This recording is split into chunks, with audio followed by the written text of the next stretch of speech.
Ah, hoje nós vamos falar sobre a radiação solar e o balanço de energia global. A radiação solar, a radiação em si é a propagação de energia de um ponto a outro, seja no vácuo ou em qualquer meio material, sendo chamada de energia de trânsito. Pode ocorrer através de uma onda eletromagnética ou uma partícula. A radiação solar provém da liberação de parte da massa do solar por meio de ondas irradiantes de energia eletromagnética e partículas de alta energia para o espaço.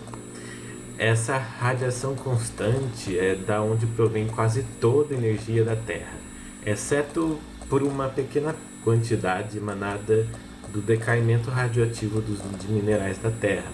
Essas partículas de alta energia também podem servir como sementes para a produção de eventos luminosos transientes, fenômenos sinalizadores do acoplamento eletrodinâmico atmosférico, como sprites, elves, fadas, flashes de raio gama terrestre, entre outros eventos como esses chamados de fadas. A quantidade de energia que vem do Sol para a Terra é determinada por 4 variáveis que podem diminuir ou aumentar a quantidade de radiação solar: a emissão solar, a distância entre o Sol e a Terra, e a altura do Sol e também a duração do dia.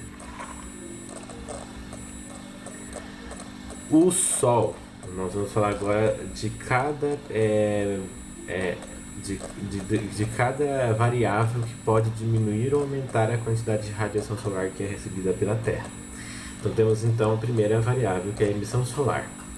O Sol ele se comporta aproximadamente como um corpo negro, ou seja, ele absorve toda a radiação eletromagnética que nele incide e irradia energia na mesma taxa que absorve.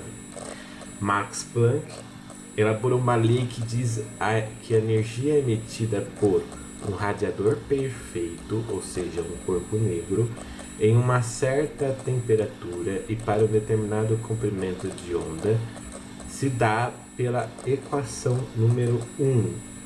Então, esta é a equação da irradiância de um corpo negro. E onde o I é a radiância espectral, esse I aqui, radiância espectral.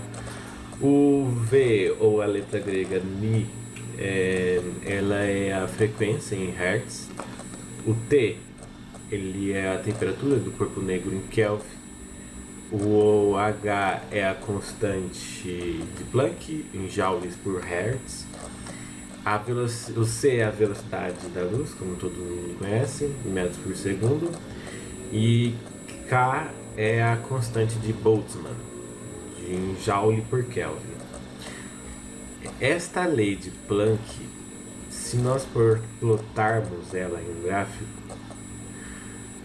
nos dá um espectro do corpo negro, que é exatamente este aqui. Aqui nós temos o espectro do corpo negro para o Sol, este daqui, e para a Terra. São dois tipos de espectro de corpo negro.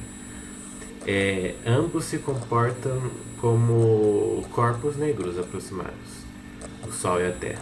Se integrarmos essa equação número 1, acharemos a área, esta área aqui, ó, embaixo dessa curva de cada corpo negro, de cada espectro.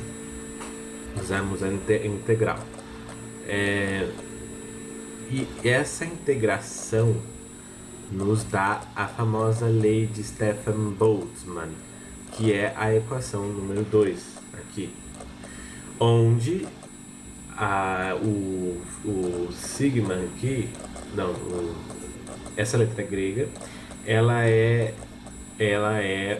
a constante de Stefan Boltzmann, 5,67 vezes 10 a menos 8 watts por metro quadrado e por Kelvin a quarta. Isto é, A energia emitida por um corpo negro é proporcional à quarta potência da temperatura absoluta do corpo, em Kelvin. Fazemos uma análise agora. Se realizarmos os cálculos para o Sol, assumindo sua temperatura em 5.760 kelvins, veremos que a energia emitida é de 3,84 vezes 10 a 26 watts. No entanto, apenas uma minúscula fração disso é interceptada pela Terra, pois a energia recebida é inversamente proporcional ao quadrado da distância solar, que é de 150 milhões de quilômetros.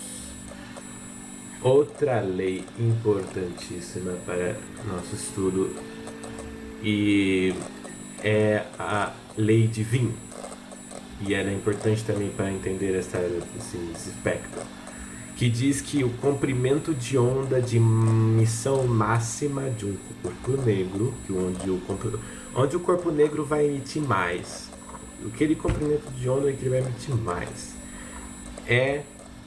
varia inversamente com a temperatura absoluta do corpo irradiante. Então, por exemplo, aqui você tem a temperatura e você acha o comprimento de onda máximo. É importante notar que a irradiância solar diminui em aproximadamente 1,1 watts por metro quadrado, do máximo para o mínimo de manchas. Os ciclos de manchas é muito importante, mas antes nós vamos ver que, assim como a radiação solar é muito intensa, e principalmente de ondas curtas, por causa justamente dessa lei de Wien. Ela vai de 0,2 a 0,5 micrômetros, pois se nós colocarmos aqui a temperatura, que é de 6.000 kelvins, o denominador muito grande para você dividir nos dá um número muito pequeno. É por isso que nós falamos que o comprimento de onda do Sol é curto, é uma onda curta, radiação de onda curta. Já a nossa querida Terra, a radiação terrestre é muito mais fraca, porque a temperatura dela de corpo negro é de 280 kelvins. Se nós colocarmos para dividir um número menor do que o 6.000 kelvin aqui, vai dar um número maior aqui do lado, que é exatamente de 4 a 100 micrômetros. Por isso que nós chamamos de que a radiação da Terra é uma radiação de onda longa.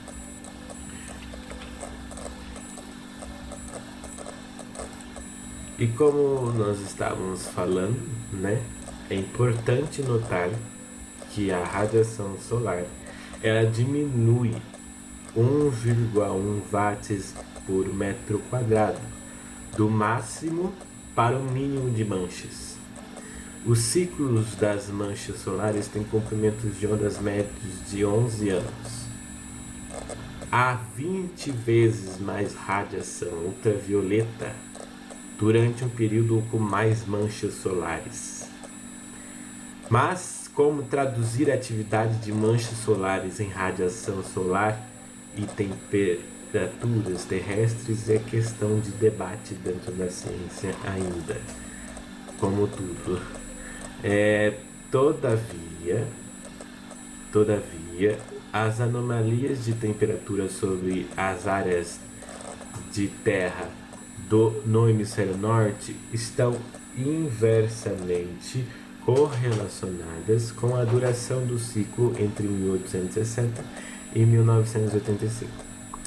Períodos prolongados, como o nosso famoso mínimo de Maunder, períodos prolongados com um número mínimo de manchas e depois com um número máximo de manchas, que esse mínimo de Maunder aconteceu em 1645 a 1715, e o máximo depois foi de 1895 a 1940, geram um resfriamento e um aquecimento globais mensuráveis respectivamente Ou seja, o mínimo vai nos gerar um resfriamento global, mínimo de manchas solares, e o máximo de manchas solares vai nos gerar um aquecimento global mensurável.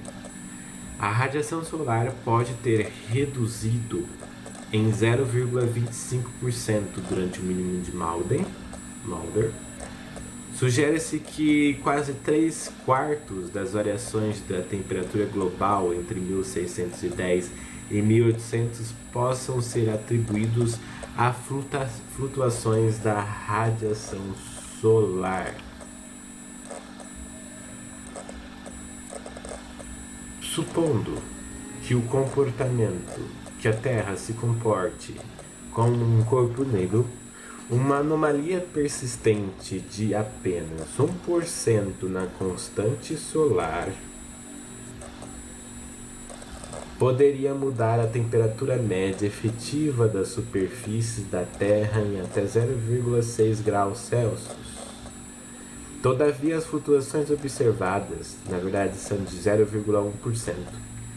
E isso mudaria a temperatura global média em 0,06 graus Celsius no máximo. Isso com base em cálculos de equilíbrio radioativo.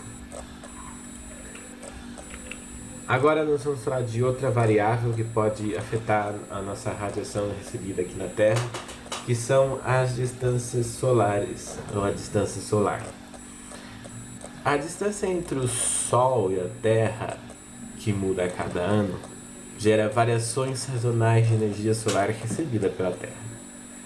Graças à excentricidade da órbita terrestre ao redor do Sol, como vocês podem ver aqui, a recepção de energia solar sobre uma superfície normal ao raio, ou seja, uma constante solar. Então, constante solar, é importante saber disso. A constante solar é a energia solar sobre uma superfície normal ao raio. Essa constante é 7% maior em 3 de janeiro no periélio, então 3 de janeiro no periélio aqui, do que em 4 de julho no afélio. Em teoria, ou na verdade, numa teoria que se desconte a interposição das camadas da atmosfera e a diferença no grau de condutividade entre grandes massas de terra e mar, o planeta deveria ficar mais quente em janeiro, em aproximadamente 4 graus Celsius em relação a julho. E os invernos seriam mais quentes no hemisfério norte do que no sul, e os verões no sul mais quentes do que os do norte. Mas a circulação de calor atmosférico e os efeitos da continentalidade mascaram essa tendência global por conta da distância solar. E aqui nós temos uma nova equação, é que a intensidade em uma superfície horizontal, intensidade de radiação em uma superfície horizontal, é dada pela equação abaixo, aqui. Então, onde esse zero aqui, ele é a constante solar, o D é o ângulo entre a superfície e o raio solar. A altura do Sol é outra variável que pode afetar a quantidade de radiação que chega aqui na Terra. A altura do Sol, que é o ângulo entre os raios, pode ver aqui na imagem, entre os raios e o plano tangente à superfície da Terra, no ponto de observação, que é determinada pela latitude, a hora e a estação. Quanto maior a altura, mais concentrada será a intensidade da radiação da superfície, como se fosse aqui, ó, reto. Quanto maior essa altura aqui. E também nós temos a duração do dia, que todos nós conhecemos. Isso aqui impacta também a radiação que é recebida aqui na Terra. Quanto mais tempo o Sol brilha, maior é a quantidade de radiação. No Equador, essa duração é perto de 12 horas. Nos polos, isso varia. Vai de 0 horas no inverno a 24 horas no verão. E agora nós vamos falar de um novo tópico. Nós falamos então das variáveis que afetam a radiação que chega na Terra. Nós precisamos falar agora da incidência da radiação solar na superfície e os seus efeitos, como que acontecem os efeitos. E o primeiro deles é a transferência de energia dentro do sistema Terra-atmosfera. A radiação solar não está toda disponível para a superfície da Terra, por conta do efeito da atmosfera sobre a transferência de energia. A energia térmica pode ser transferida por 3 mecanismos. Então nós temos 3 mecanismos em que essa radiação, essa energia térmica pode ser transferida aqui na atmosfera e na Terra. O primeiro deles é a famosa radiação. E essa radiação são ondas eletromagnéticas que transferem energia, calor e luz entre 2 corpos, sem a ajuda de um meio, na velocidade da luz. Há alguns efeitos que nós podemos considerar que a atmosfera causa nesse meio de transferência de energia, na radiação, que atrapalha ou aumenta. A primeira delas é a absorção, o quê? A absorção de comprimentos de onda de radiação solar pelos gases. Mas a maior parte das ondas curtas que vêm do Sol, como a gente disse antes, não sofrem esse tipo de consequência aqui na atmosfera, essa absorção. Outro importante fenômeno que acontece com a radiação é a dispersão e o espalhamento, ou são as mesmas coisas, espalhamento e dispersão. Elas ocorrem quando a direção de um fóton é alterada pela interação com os gases e os aerosóis, sendo entre eles o espalhamento de Rayleigh, importante esse espalhamento de Rayleigh, ele é para moléculas gasosas que são menores do que o comprimento de onda da radiação. Então vem uma radiação que é maior do que as moléculas. E isso acontece de maneira isotrópica, ou seja, é espalhado para todos os lados esse fóton.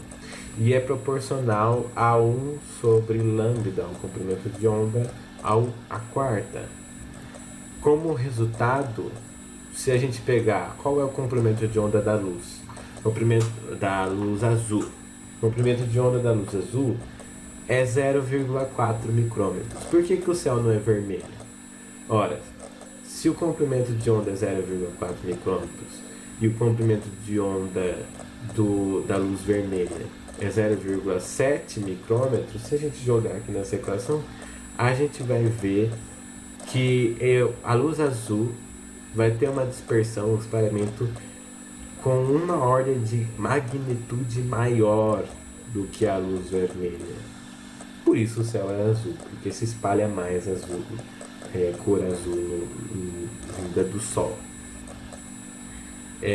O espalhamento μ é outro espalhamento muito importante. É quando as partículas e gotículas são do mesmo tamanho que o comprimento de onda. Então a maior parte da luz ela é dispersada para frente. E essa dispersão é a que dá a aparência cinza das nuvens de chuva e das atmosferas poluídas.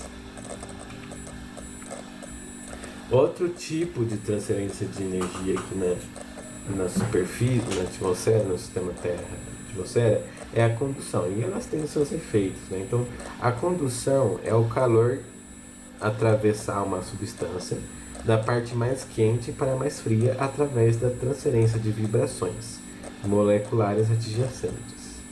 Então as moléculas vão se agitando e vão aquecendo as partes mais frias desse objeto, como um gradiente de temperatura, mais ou menos.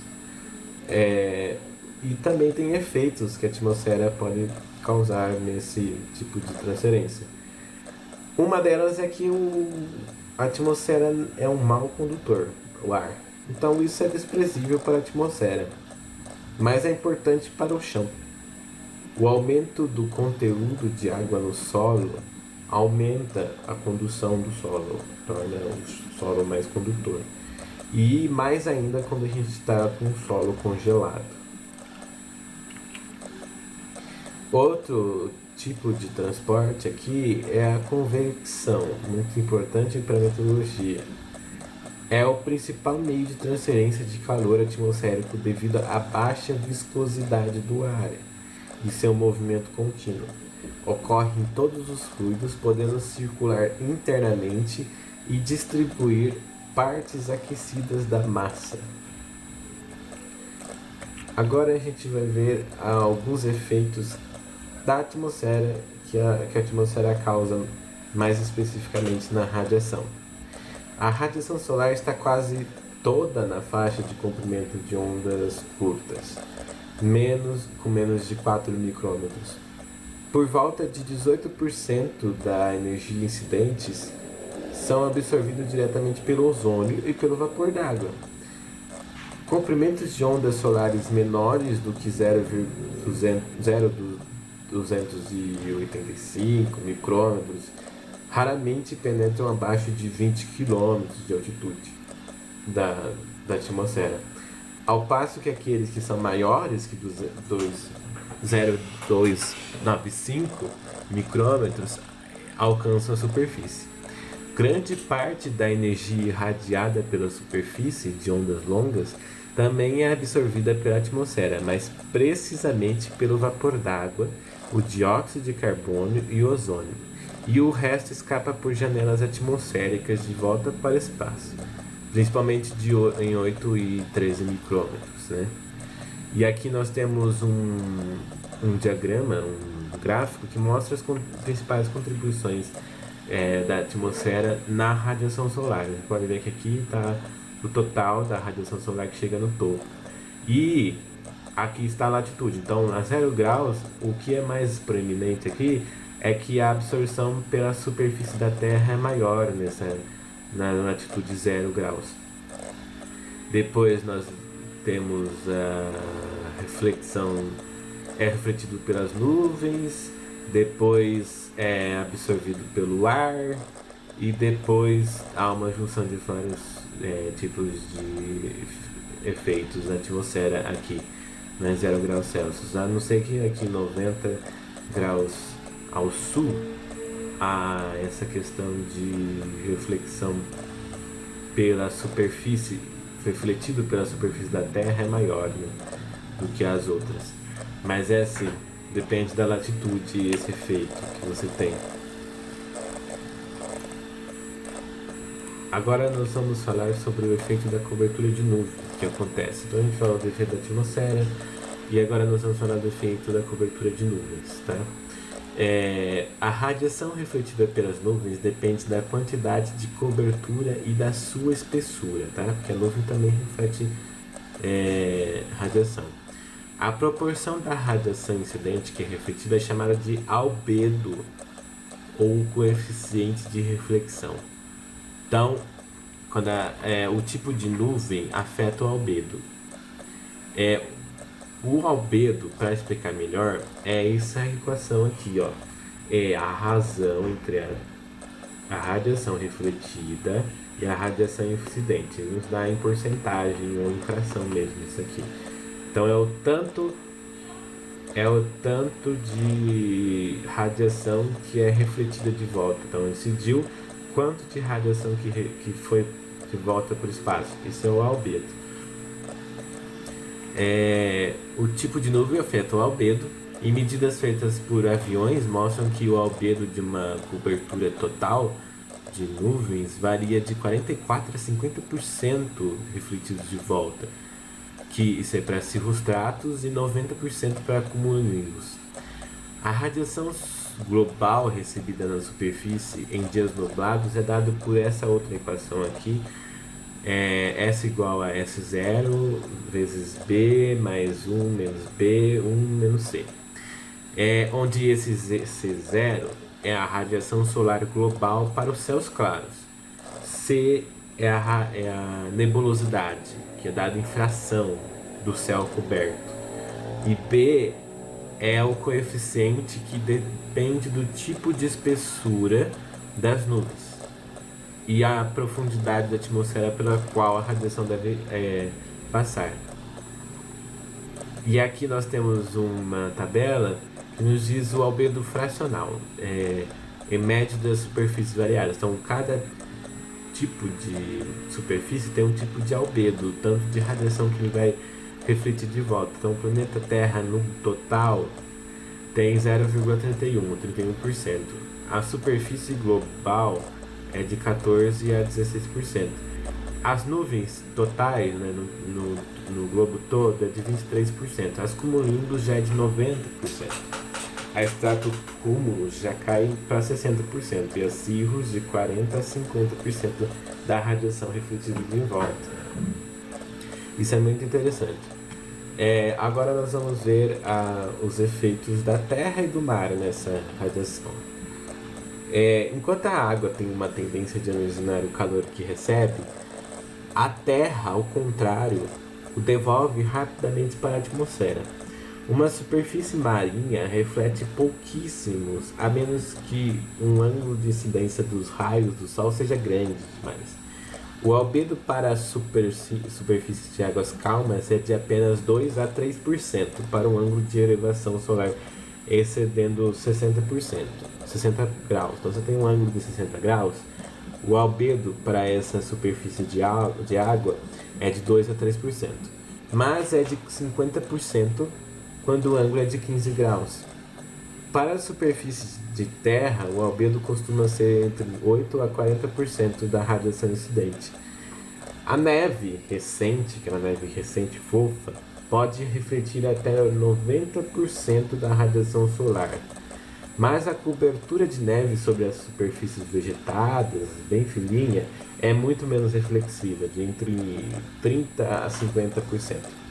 A capacidade do mar de absorver o calor recebido também, isso é muito importante e pode ter vários impactos na nossa sociedade, também depende da transparência desse mar. Até 20% da radiação penetra 9 metros de profundidade. O ar é um condutor extremamente fraco, como eu disse antes, e por essa razão, uma superfície de solo arenoso inconsolidado aquece rapidamente durante o dia, pois o calor não é conduzido ao longe. As diferentes qualidades caloríficas da terra e da água também são explicadas, em parte, por seus diferentes calores específicos. E o calor específico é um conceito que vocês devem ter em mente para sempre aqui, ó, o calor específico. Esse calor específico ele é dado pelo número de unidades térmicas, tanto de temperatura necessário, tanto de calor necessário para elevar uma unidade de massa da substância em 1 grau Celsius. Então, o calor específico da água, por exemplo, é muito maior do que a da maioria das outras substâncias comuns. A água deve absorver 5 vezes mais energia térmica para elevar a sua temperatura na mesma quantidade que uma massa comparável de solo seco. Deste modo, os oceanos atuam como um reservatório efetivo para grande parte do calor do mundo. Eles são um grande reservatório de calor. Essa diferença entre o mar e a terra ajuda a produzir o que se chama de continentalidade. A continentalidade implica, em primeiro lugar, que uma superfície de terra aquece e esfria muito mais rapidamente do que um oceano. Você pode perceber isso porque as variações anuais e diurnas da temperatura são maiores em locais continentais do que os costeiros. A menor área oceânica do hemisfério norte, porque lá no hemisfério norte tem pouco oceano, o tamanho dos oceanos são menores do que aqui, faz o verão boreal ser mais quente, mas seus invernos são mais frios, em média, do que os equivalentes austrais do hemisfério sul. embora as correntes oceânicas causem algumas exceções locais a essa regra. E agora nós vamos falar sobre a radiação infravermelha terrestre e o efeito estufa. A atmosfera tem a grande capacidade de absorver a radiação infravermelha, devido aos efeitos do vapor d'água, dióxido de carbono e outros gases traços, exceto entre 8,5 e 13 micrômetros de comprimento de onda, que é chamada a janela atmosférica, onde a radiação de onda longa da Terra escapa da atmosfera, e ela é muito utilizada pelo satélite, porque é onde o satélite consegue ver as coisas aqui na Terra, já que essa radiação escapa da atmosfera, ela chega até o satélite. A opacidade da atmosfera, a radiação infravermelha, que a gente disse, esses comprimentos de onda que não tem a janela atmosférica, em relação à transparência, a radiação de ondas curtas, que aí é a janela atmosférica, costuma ser chamada de efeito estufa. O efeito estufa total resulta da capacidade líquida de absorção de radiação infravermelha do vapor de água, do dióxido de carbono e de outros gases traços, o metano, o óxido nitroso, o ozônio troposférico. Esses gases absorvem bastante em comprimentos de onda fora da região da janela atmosférica. A contribuição líquida dos gases naturais de efeito estufa não antropogênico, que são o efeito estufa natural, para o aquecimento da temperatura planetária efetiva média, você pega lá, a temperatura média da atmosfera é 255 Kelvin. 33 Kelvin disso é resultado do efeito estufa da atmosfera. O vapor d'água representa 21 Kelvin desses 33, o dióxido de carbono representa 7 Kelvin, o ozônio estratosférico de 2 Kelvin e os gases traços como óxido nitroso e metano por volta de 3 Kelvin. A temperatura média da superfície global é de 288 Kelvin. Falei uma coisa errada. Não é dos 255 Kelvin. Nós temos uma temperatura sem o efeito estufa de 255 Kelvin. O total é 288 Kelvin, tá? E desses 288 Kelvin, 33 é resultado do efeito estufa. Mas a superfície era consideravelmente mais quente durante a revolução inicial da Terra, quando a atmosfera continha grandes quantidades de metano, vapor d'água e amônia. Por exemplo, a atmosfera de Vênus, composta principalmente por dióxido de carbono, cria um efeito estufa de 500 kelvins naquele planeta, muito quente.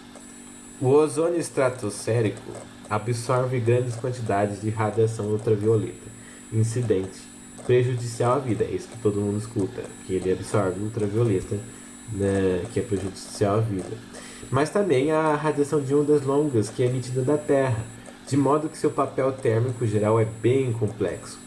Seu efeito líquido sobre as temperaturas da superfície terrestre depende da elevação em que a absorção se dá, essa absorção com ozônio se dá, sendo até certo ponto uma compensação entre a absorção de ondas curtas e de ondas longas, pois um aumento no ozônio acima de aproximadamente 30 km absorve relativamente mais radiação incidente de ondas curtas.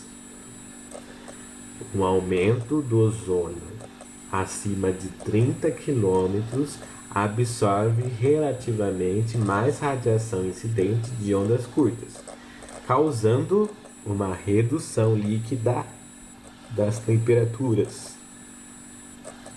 Um aumento no ozônio abaixo de 25 km absorve relativamente mais radiação do que absorve mais radiação emitida de ondas longas, causando um aumento líquido nas temperaturas superficiais. A radiação de onda longa não é meramente terrestre, no sentido restrito.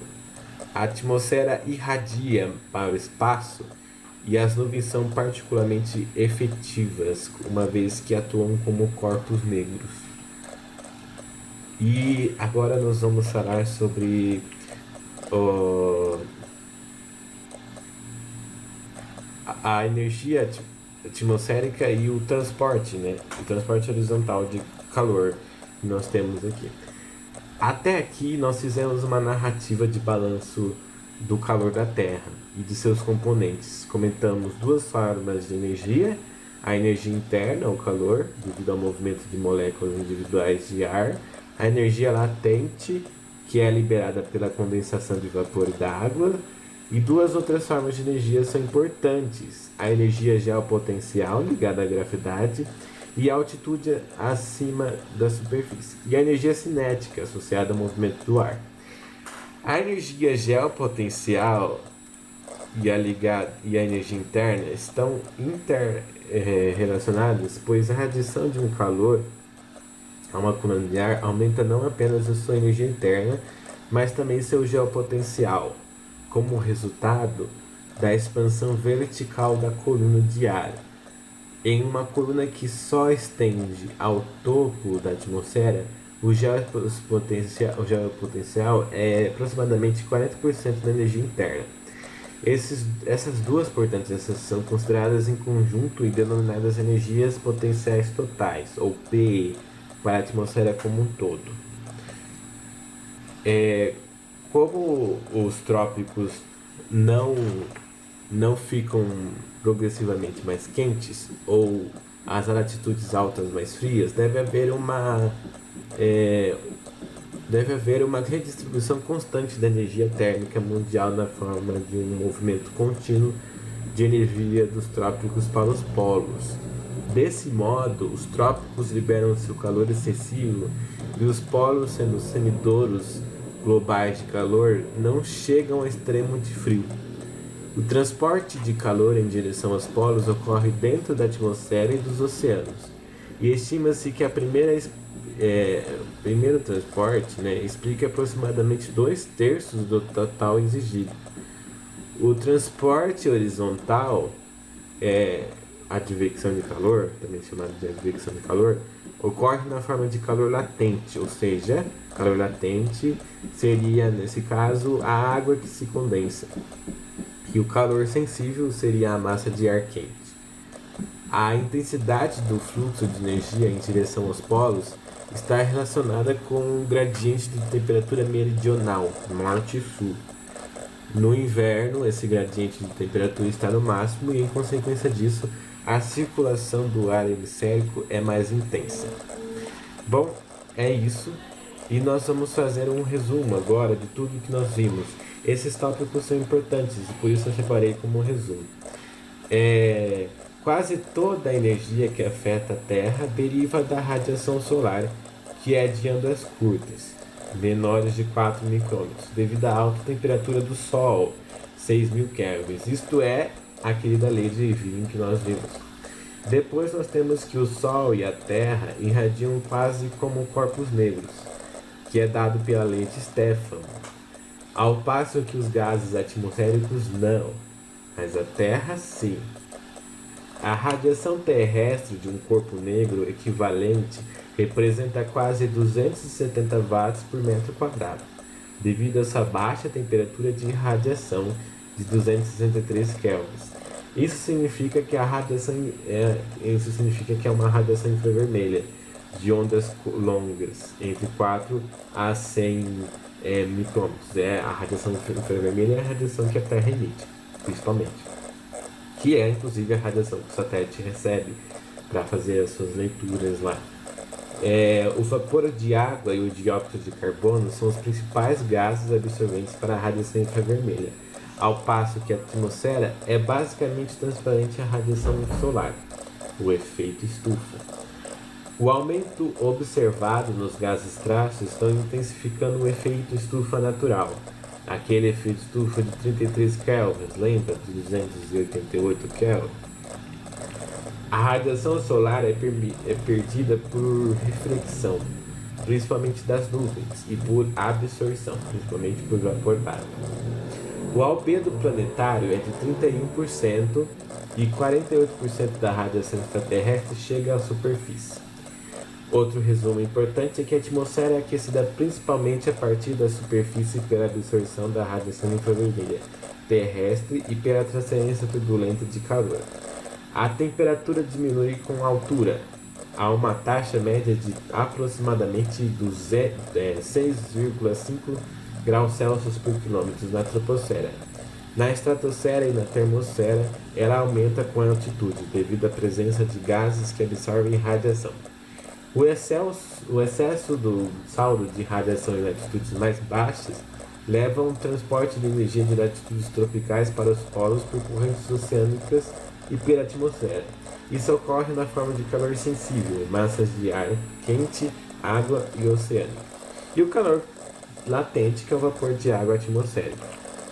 E por fim, o último resumo, que foi nosso último tópico, a temperatura do ar em um determinado ponto é afetada pela radiação solar incidente e por outras trocas verticais de energia, propriedades superficiais que nós vimos, como a inclinação, o albedo, a capacidade calorífica, as distribuições e elevações da Terra e dos mares, e também por advecção horizontal por causa dos movimentos das massas de ar e das correntes oceânicas.